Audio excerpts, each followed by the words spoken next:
Last week we began this new series by once again following our little friend, the donkey.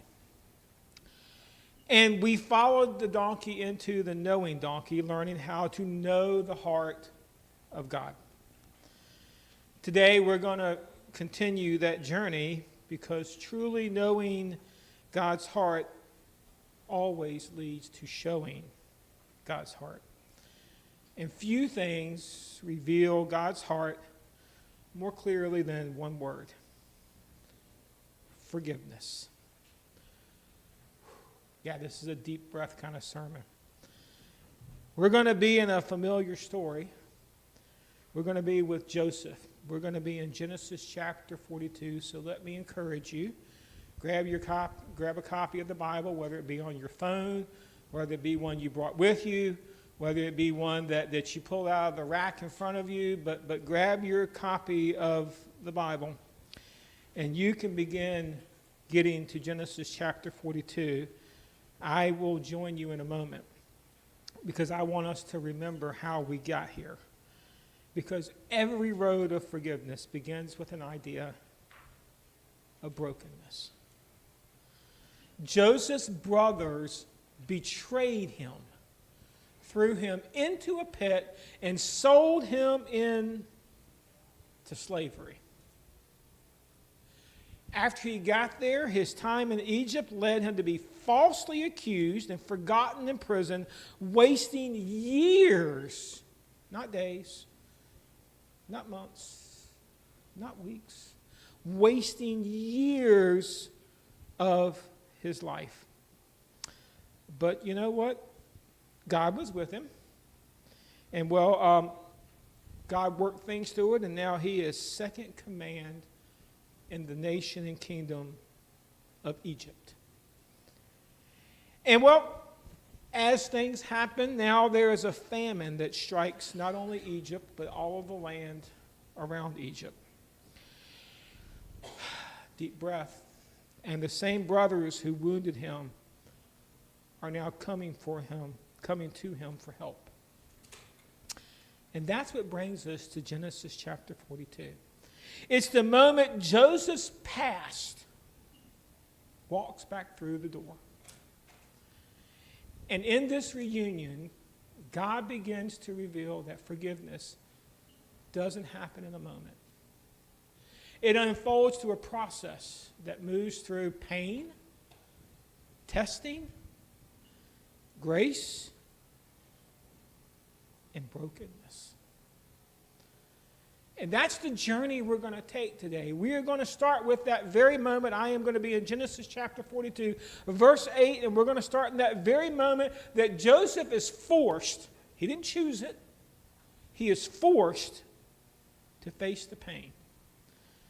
Joseph saw his brothers and recognized them, but they did not recognize him. So I want you to imagine the flood of memories that had to come into Joseph's mind at that moment and at that point in time. He had to begin thinking about the pit, the betrayal, the unheard cries, being treated like property, sold into slavery by his own family. Add in the suffering he endured in Egypt, separated from his family. And now it's all epitomized in 10 little faces standing right there in front of him, holding out their hand, asking for help. That's a deep breath moment, isn't it, folks? That's some serious pondering that's got to happen, because Joseph's first reaction wasn't peace. It was absolute pain. He didn't go to them and hug them and say, "Good to see you. How are things going? How's Dad?" You realize he was not even there for Mom's funeral. He's not there for any of this. He loses. Well, actually, he was there for Mom's funeral, but he wasn't there for all of the life that happened going through there. So you understand, Joseph doesn't have anything. He's just looking at these faces who are asking for help. And honestly, all he can feel is pain. You ever been there? I have. I understand this. I get this. I've been on both sides of the equation. But here's what we need to take out of this. You can't forgive what you refuse to face.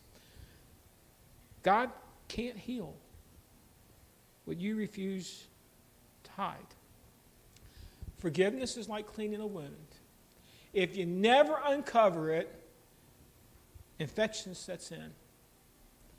And the sad thing is, the longer it stays set in, the more it spreads. Healing begins when you stop hiding the hurt and you bring it to the surface. And there's an important part that we need to understand about this. Folks, forgiveness is going to hurt. If you have forgiveness that caused you no pain, then you probably have never experienced forgiveness. But here's the good news. God doesn't just help us face the pain.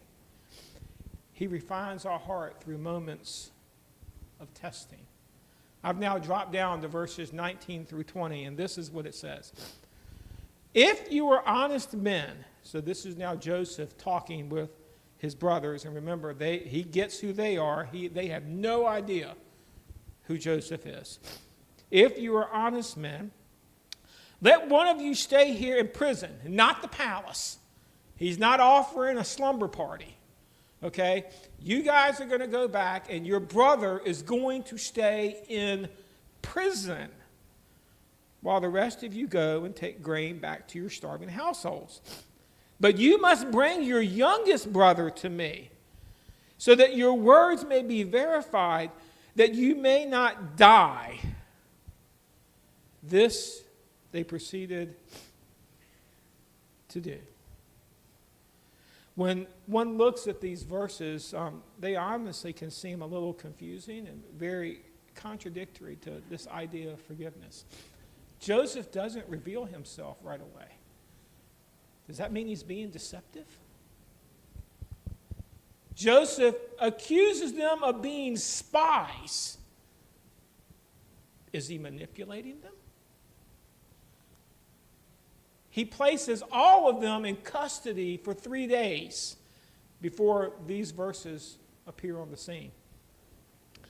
Is Joseph being vindictive? Is this his way of getting even for all of the years that he spent in prison? Seriously, do you think 3 days would have been enough for him to be vindicated? Not really. But the answer to those questions is this is none of above. He is setting the stage for a test, one that is done out of revelation, not out of just being vengeful. You see, when we begin to look at this, Joseph's next actions help us understand what testing really is, because biblical testing always has two sides. And what Joseph accomplishes in testing teaches us something we often forget when it comes to our idea of what forgiveness really is. So let's take a look at the two sides of this test. And on one side, this is what he does. He offers to release 10 of them so they may tend to their family's need. Joseph shows them compassion. He doesn't turn them away and starve them. He doesn't humiliate them. He doesn't make them earn their mercy. He meets their needs before their character is ever proven. And this is a huge moment for us, folks. Because think about who he's looking at. They're still suspects. They're still unrepentant. When Joseph asked them about their past, they confidently say, oh yeah, there were 12 of us, but now there are only 11 because one died. Let that roll through your mind what Joseph must have been feeling when those words rolled off their brother's tongue to say, yeah, there are only 10 of us, there are only 11 of us now, and one of them's back home, and because one of our brothers is dead. Yet, they still get fed? Really? That's compassion, folks. Compassion responds to the need, not merit. If you have to earn compassion, then you're not really getting compassion. You're getting something else. Because compassion is where the heart begins to break. But don't just think, okay, that's it. I'm just supposed to be nice and let everything roll off my back like a duck. Nope. Because then comes the other side of forgiveness. This is the side we don't like. This is the side where he takes his brother, his own brother, and we're not talking about 3 days. This guy is going back to jail until the brothers come back with the youngest brother. So he's going to go to prison to pay for the sins of all of his other brothers until they come back in repentance. And we have a word for that in our society. And it's a word that we don't like. That word is accountability. Now, I know when we start talking about forgiveness, some of us were taught forgiveness means pretending that it didn't hurt. That's me. Tough it out, wipe it off, rub a little dirt on it, keep on moving, because you know what? It really didn't hurt you that bad. You can work through it. Others of us were taught that boundaries mean bitterness. It means that when I come and ask you for forgiveness, I got to let all the boundaries down and I got to open my arms up and say whatever you want. You do understand. Joseph shows us a better way because for his brothers to do what he's asking them. Think about what it's going to mean. It means they're going to have to come face to face with their own sin. It means that they're going to have to go to their father and confess what they did. And it means they're going to have to place their faith in a man that they actually don't think they know, but knows them very well. That process sounds vaguely familiar, doesn't it? That process of facing my own sin, that process of confessing my sins to the Father, that process of putting my faith in a man that knows me better than I know him. Yeah, that's how forgiveness works. But forgiving someone doesn't mean re-entering an unsafe relationship. Grace absolutely, positively can coexist with distance. Love can say, I forgive you, and at the same time, you don't get the same access yet. That doesn't make you unforgiving. That just means that we learn some lessons that Joseph wanted us to learn. Forgiveness is not reckless. Forgiveness is not jumping back in front of the moving car. Okay, that's not forgiveness. Grace is not blind. Rich mentioned this. You don't have the ability to forget what has been done to you. It is not a design flaw. God built us that way, where we do not have the ability to forget the past. Okay, some of us do as we're getting older. But really, aren't those the memories you hold on to the longest? Those ones that get all the way down to the deep part of your soul? Those hurts, those wounds? Aren't those the things that you tend to never be able to forget? You see, we take this out of forgiveness because we think it makes forgiveness easier, but it actually makes it harder. Accountability is not unloving. Looking at somebody that has hurt you deeply and saying, you know what, that hurt. And it's going to take a little time to get over that hurt. It doesn't mean I don't forgive you, but you understand, this is not that kind of a moment. You see, sometimes God does some weird things. Because compassion without testing, well, it's kind of enabling, isn't it? If all I have to do is say I'm sorry. Anybody here if you have kids, did you raise your kids? Did you ever made them say they were sorry to their brothers or sisters? Were they really sorry? Nope. Saying I'm sorry is not forgiveness. If all you want to do is apologize, then you're looking for forgiveness without accountability. You want to be enabled. But don't mess it up the other way. Accountability without blessing is hard.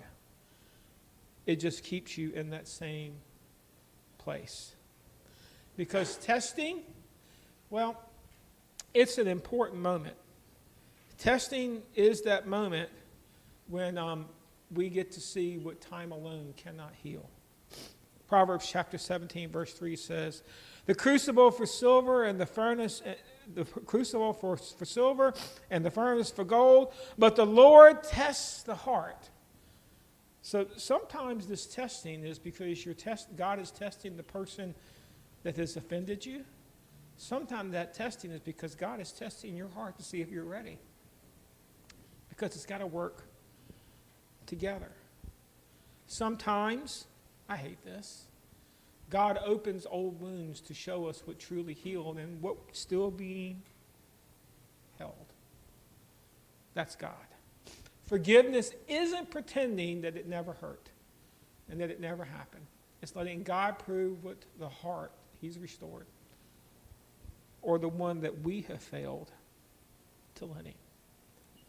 It's in testing we learn whether our forgiveness is genuine or we just said, I'm sorry because I don't want to get sent to my room.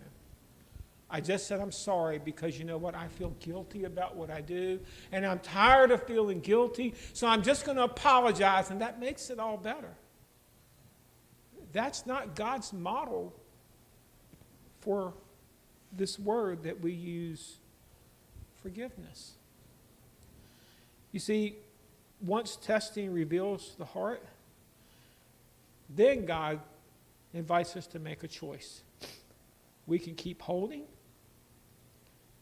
or we can start releasing. I'm still in Genesis chapter 42, and I've dropped all the way down to verses 24 through 25 if you're following along. Now this is Joseph, so catch you up on the story. They went down, they came back, they went down, they didn't immediately come back, they waited till they ran out of grain, so they went down to feed their families, and they ate their family. Their brother's still up in prison. And they feed their family, and eventually the famine doesn't let up, and they're all out of grain again. And Dad said, well, boys, why don't you go on back to Egypt and buy us some more grain? Uh-oh. That means I got to ask Dad for youngest brother Benjamin. Dad, maybe there's something we should let you know before we head back there. That guy that was up in Egypt, he wasn't real happy to see us, and he sold us the grain, but before we can come back, we got to bring something with us. Okay, sons, what do you need to bring? We've got to bring Benjamin. Wait a minute, boys. The last time I let you guys take my youngest son with you, he ended up not coming back. You see what's happening, right? But Jacob relents. They got to have food, right? So we're back, and now let's take a look at verses 24 through 25. He turned away from them and began to weep, but then came back and spoke to them again. He had Simeon taken away, and I'm sorry, I've jumped ahead in the story. This is before they even leave to go back. He had Simeon taken away from them and bound before their eyes. Joseph gave orders to fill their bags with grain, to put each man's silver back in his sack, and to give them past provisions. See, Patty, you're not the only one that loses your place. I did the exact same thing here. This is that moment. Now he's sending them back home. So let's take a quick look at this. We'll get to the other part of the story in a moment. Joseph wept. Because remember, forgiveness is never cold or easy. However, grace began to leak out of him even before reconciliation. And the place where they stopped before the night, one of them opened their sack to get their feed for his donkey. And he said he saw his silver in the mouth of his sack. We are reminded that the brothers left Egypt on donkeys carrying grain they had not paid for, and silver they thought they did not know had been returned to them. That's what Joseph did in the test. The donkey bore the weight of forgiveness they had yet to accept and did not even know was available. Because that's how grace often travels. It shows up on the journey before the heart ever catches up. Forgiveness always gives more than is asked for. Would Joseph have been justified in giving him the grain and keeping the money? That was the deal. But he was making something, a bigger statement here. It doesn't calculate fairness, it extends mercy.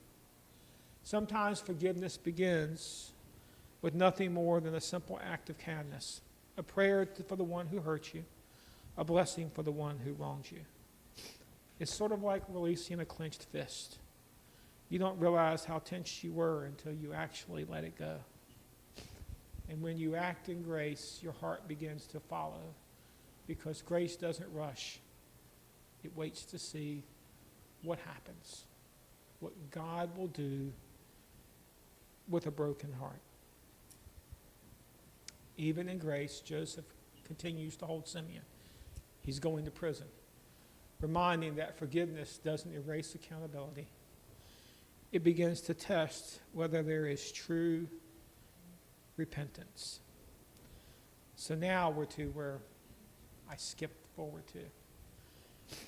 We're at years later, and the brothers are now fearing the fact that Joseph might punish them.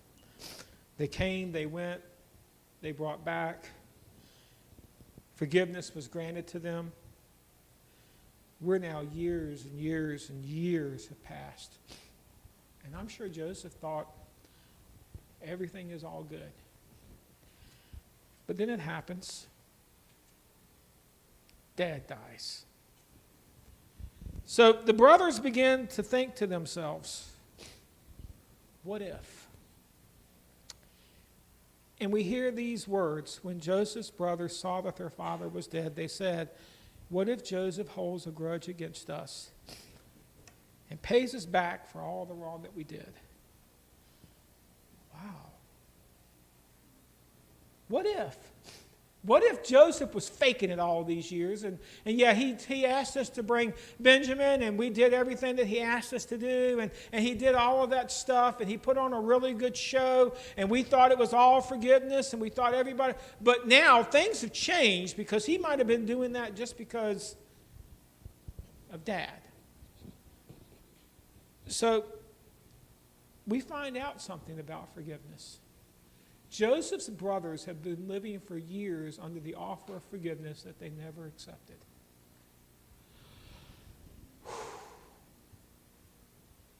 You ever ridden that donkey before? You've been forgiven, but you just refuse to forgive yourself. And again, this is a model I understand, because here is what they actually thought. They thought under their model, forgiveness, you have to earn it. Verse 18. His brothers came to him and threw themselves down before him. We are your slaves. Okay, this fulfilled Joseph's dream. You know, the sheaves and the... But that wasn't the point of what you're seeing here. The reality is Joseph forgave them. They couldn't forgive themselves. They couldn't do it. They could not see a clear path how anybody could write off what they had done. That's not humanly possible, is it? That you can hurt somebody as much as they hurt Joseph, and they get off scot-free. But Joseph speaks one of the clearest pictures of grace in Scripture that we've ever saw. This is what he said. Verse 20, I'm now in chapter 50. You intended to harm me, but God intended for good to accomplish what is now being done and saving many lives. Examine that a little bit closer. Joseph did not let them off the hook and say what happened was okay and everything is just in the past. Did it sound like Joseph forgot about the pit? Does it sound like Joseph forgot about the prison? Does it sound like Joseph forgot about the time that he was just left there? Does it sound like he forgot any of this? No. You know why? Not designed that way. Not only did he not forget, he didn't say, you know what, I'm good with it. It's okay. It happened and it's over. He also did not say, I've moved on. Because let's be honest, he could not. In fact, just the opposite comes out of that statement. He said that God worked things out. When he says that, he said God intended it for good. You do understand that word intended is the same word that he used for his brothers. He said, you had a plan, and that plan was to harm me. God had a plan, and that plan, well, was to help everybody else. He did not look at this and say, any of it was okay. He did not say, it's all good. But what he does reassure them is, well, forgiveness doesn't deny the wrong. It declares that God had a plan greater than man's failure. Folks, it's not an overnight process. Joseph could not forgive from the pit. He could not forgive from the prison. It had to be in the presence, first with God, and then with those that he had to forgive. And you know what? That's how forgiveness works. And that's exactly how God intended us, and you're all out of blanks. On purpose. I'm not out of sermon. I want you to give me your undivided attention, because this is not about filling in the blanks. Because I want you to understand something. Joseph could have been justified in accepting their offer. Could he not? We want to be your slaves. Joseph could have said, done. Boy, am I going to have a lot of fun over the next few years. But you do understand that would not have undone the past. The fairy tale family could not be recreated. The time lost, it couldn't be replaced. The missed memories, they can't go and re-celebrate those, right? And the coat was still torn, blood-stained, and gone. Nothing would be accomplished by just staying right there. Instead of reconciliation, it would have produced resentment. Think about that moment. Every single time his brother served him out of fear, it would never be because they actually loved him. Over time, that fear would have hardened into distance, because repayment never leads to restoration. What are you going to get back? What are they going to offer him? What could they possibly do to fix any of this? All of Joseph's dreams had come true. But only through forgiveness could he keep them from becoming a nightmare. That's a moment of forgiveness. He had the dreams that all of this was going to happen, but if he did not choose at that moment forgiveness, his life was about to become a nightmare. Unforgiveness keeps on looking backwards in regret. Honestly, because nothing has broken yet. Matthew chapter 5, verses 23 through 24 says, therefore, if you have an offering and you gift at the altar, and then remember that your brother or sister has something against you, leave your gift there in front of the altar. First go and be reconciled to them, and then come and offer your gift. You see, quite honestly, we keep the debt. We keep guarding the wound. We keep rehearsing the past. And notice I'm using the word we. This is not a I've got this all figured out. This is a we kind of moment. But forgiveness only begins when something finally is allowed to break. In the story, every step of forgiveness required something to break. Joseph's silence broke before his tears fell. His control broke before grace flowed. His right to revenge broke before reconciliation was ever possible. For forgiveness to be needed, something must be acknowledged as broken. For forgiveness to be offered, somebody must be broken. And for forgiveness to be accepted, somebody else must be broken. That, my friends, is forgiveness broken together. Interesting fact, when you look at this story and we get all the way to the end, we never get the brothers' answers. Verse 21 reads this way in chapter 50. So then don't be afraid, this is Joseph speaking, I will provide for you and your children. And he reassured them and spoke kindly to them. So it doesn't sound like Joseph took them up on the slave offer. But after these words, the scene fades absolutely to black. And when the lights come back up and you're looking at the next scene, they are now standing at the bedside of Joseph, who's dying. And he dies. And the brothers are standing there. And I wonder what they're feeling. Are they breathing a sigh of relief? Or just a twinge of guilt? Just a moment like, okay, I made it to the end. I'm free. But I surely wish I had another chance to fix that. Which, with Easter now only a month moment, sets up a very, very beautiful Jesus thought.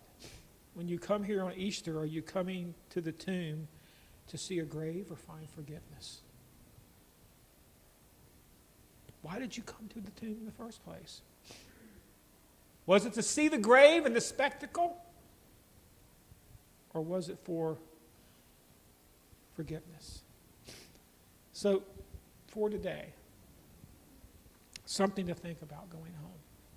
Maybe your journey feels heavy, not because the path is hard, but because you're trying to hold together what God is asking you to surrender and let be broken.